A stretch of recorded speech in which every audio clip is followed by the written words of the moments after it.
So guys, naghahanap ba kayo na single attached pre-selling here in Cabuyao, Laguna?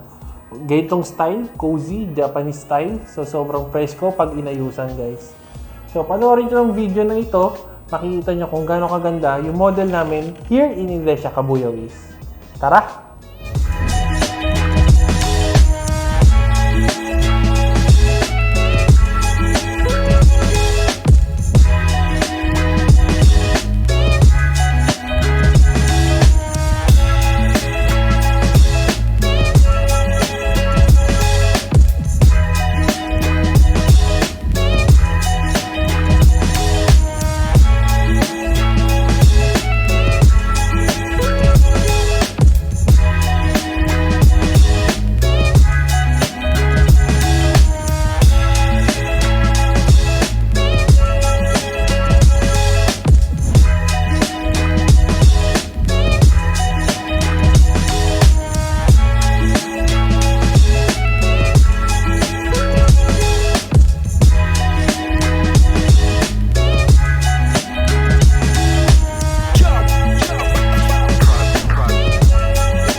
So if you want to know more details about this house single attached here in Iglesia, Cabuyao is, message lang kayo sa makikita nyong number sa outro video. So once again, this is Gab, the Property Wanderer. See you sa aking next vlog.